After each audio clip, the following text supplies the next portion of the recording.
What is going on, guys? It is your boy, Boy, back with another video. So I did finish up that Strongman competition that I was prepping for. If you didn't see my video on it for the 8-week free Strongman program, that's the exact programming I used leading up to this competition. It is free to you guys. If you want to check that out, link will be in the description. That being said, if you do follow me on Instagram,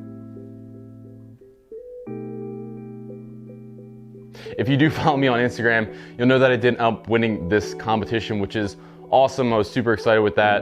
But I'll be the first person to say that I wasn't the strongest person there. Strongman can be a little weird if it's your first time dealing with the sport. It's more a matter of consistency and being the most well-rounded athlete there than it is just the strongest guy that shows up ends up winning. Strongman's a little bit distinct from the other strength competitions. You know, in powerlifting, you have your 3 lifts. Whatever numbers you get from those 3 lifts get combined, that's your total. Whatever your total is against all the other competitors there, that's whoever wins. Same thing for weightlifting. You have your 2 events, total versus all the other competitors there, that's who wins. With Strongman, not only does how you perform in an event matter, also how other people do in an event matters. So if someone nudges you out in a first, second, or third place spot and puts you further down on the list, you're gonna score less points. So your performance matters, other people's performance matters.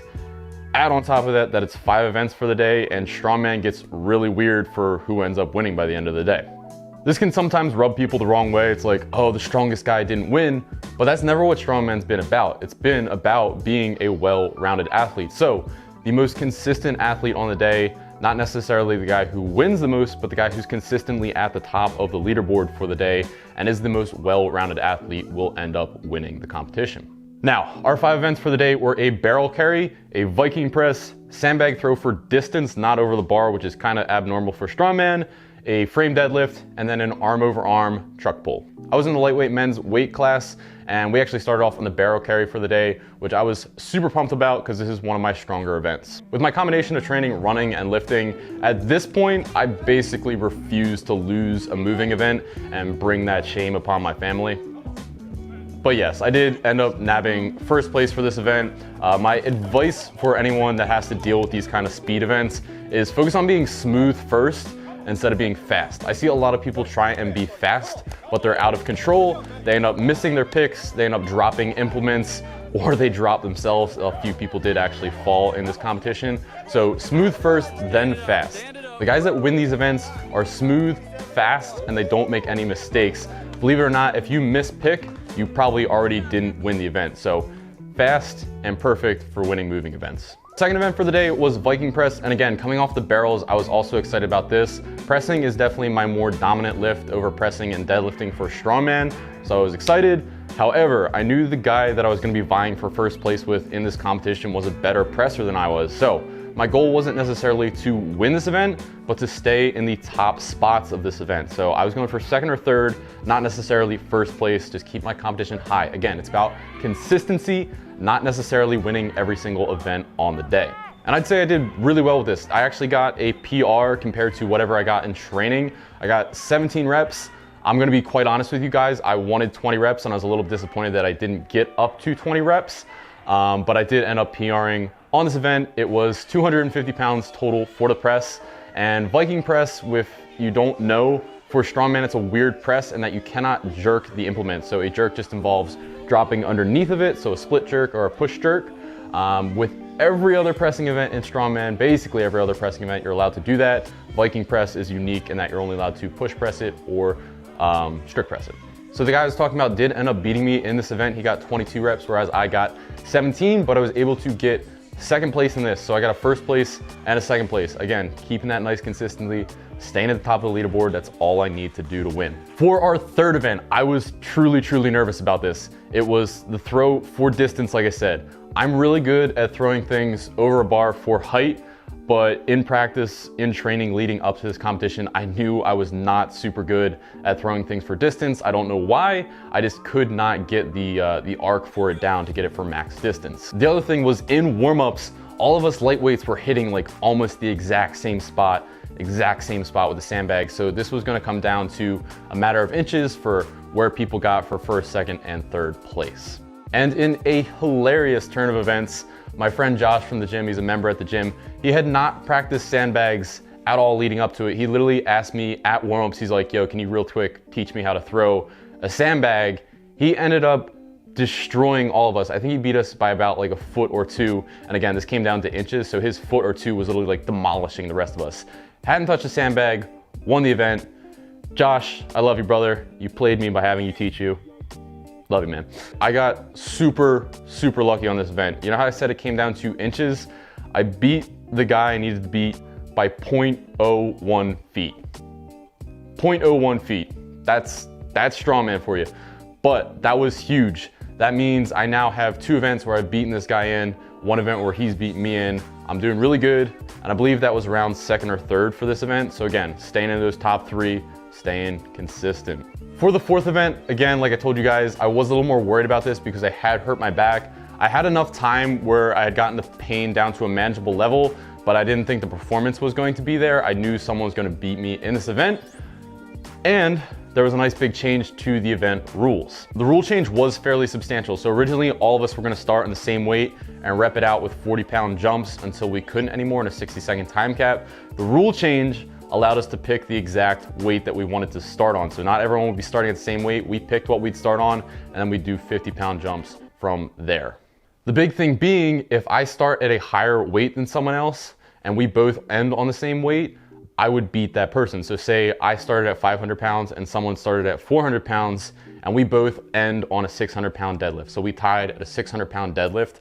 I'd beat them because I chose a higher starting weight than they did, which is huge. Knowing this, I got extremely aggressive with my pick for my weight. I wanted to basically only pull 3 times, almost like a powerlifting meet where I'd have an opener leading up to a max attempt. I didn't want to pull more than 3 times. And I knew this would guarantee that I beat a whole bunch of the competition just off of my first pull alone. A lot of people in strongman comps will be way too conservative when they're picking for max events or when they're picking weights in situations like this. If you are a little bit aggressive or highly aggressive, you will beat people just off your initial pick. And sometimes it's scary, but you gotta have, what's the word for it? Cojones, and really beat people out just by how aggressive you can be in these events. The risk being, if I zero this event, I'm getting a big old goose egg and a lot of people are going to beat me, but that's where trusting your training has to come in play. So I knew my training up to this point. I basically knew what my max for the train deadlift was gonna be, and I trusted that my training up to that point was gonna carry through for me. So that's why I was so confident on being able to pick what I did, and I started at 600 pounds. So my first pull, 600 pounds, went great. Second pull, 650, which is the highest I pulled in training. Actually felt pretty decent. And then that third pull at 700, and I really, really wanted 700. I'm disappointed that I did not end up getting this. My back really started to kick in, did not leave the floor. And I knew if the post left the floor, I was gonna get it. It probably would have been the grind of a century, and it's probably good for my back that it didn't leave the floor. I was kind of disappointed in this though. So I ended up at 650, just had to pull 2 times out of my 3 attempts. And the winning for this event was the guy I was talking about. He got 750. And then there was this other guy that came out of nowhere and also pulled 750. So I was in 3rd for this event, still a good spot to be. Now our final event, and this is something that everyone was nervous about, was this arm over arm truck pull. But it wasn't just a normal pickup truck, it was a full semi truck. Yeah. Now this is where mindset really plays a dominant role in competing in a strongman comp. All of the men's classes were pulling this same semi. There was no change in weight. So meaning my lightweight men's class was pulling the same truck that the super heavyweights were pulling, which can be really intimidating. And you might be like, why am I even gonna bother trying to pull this thing? I even had to watch the novice men and the masters men all fail to move this thing more than 5 feet. But you have to stay in it. You have to stay in the right mindset and just be convincing yourself the entire time that you're gonna be the guy to pull it, because you never know what's happening with these scorings. Pulling it as far as you can, even if that's 5 feet, 10 feet, 15 feet, that could be the matter of winning or not. So even if you're seeing things go really wrong, you're like, this is fucking heavy. You need to stay in it and believe that you can do it. So I was literally just trying to ignore the fact that I'm watching all of these people fail to move this truck. I'm hyping myself up as much as fucking possible. And I was coming up to that tire, just absolutely hyped. The tunnel vision was on. Didn't really know what was going on around me. And I got one big pull on the truck, maybe moved that thing like 5 foot. And I got that pull in. I went for the next pull, and that's when the truck started pulling me. Yeah. Basically moved it 5 feet, truck pulled me for the rest of the 60 seconds. Now, I could be disappointed that I only moved that truck 5 feet and the truck basically made me its bitch the entire rest of the time, but those 5 feet that I pulled that truck for won me this competition. This is exactly what I mean when I say keep your head in the game and keep that mindset the entire fucking time.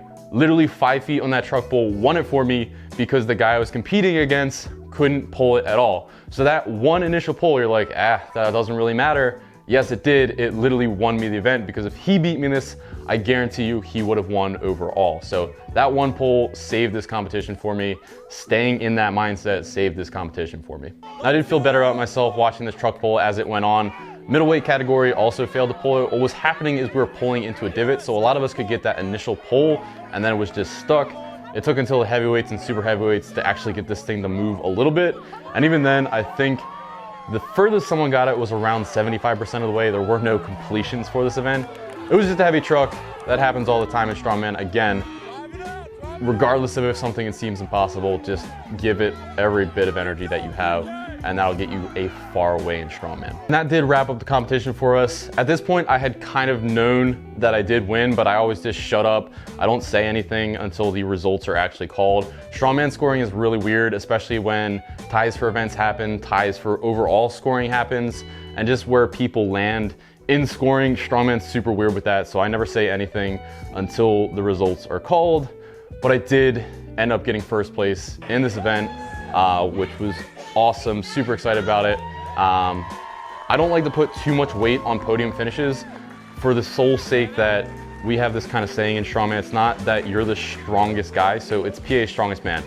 I'm not PA's strongest lightweight by any stretch of the imagination. We have this saying that you're not the strongest guy there, you're the strongest guy that showed up. Regardless of that podium finish, this was a good day based on how I performed in each of the 5 events. I don't think the 5 events could have gone better.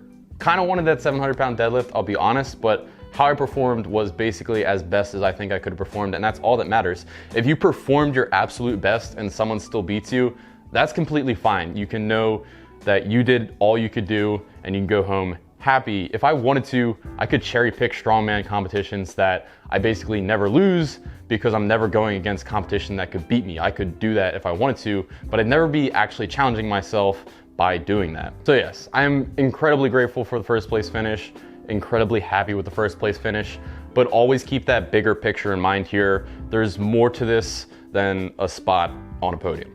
Hope you guys enjoyed the video. I've got a lot more stuff coming to you guys soon. My new training program, I think, is a little more unorthodox than normal, and I hope the content I can bring to you guys with that is going to be exciting for you guys and entertaining. Hope to see you guys all in the future. Catch y'all next time.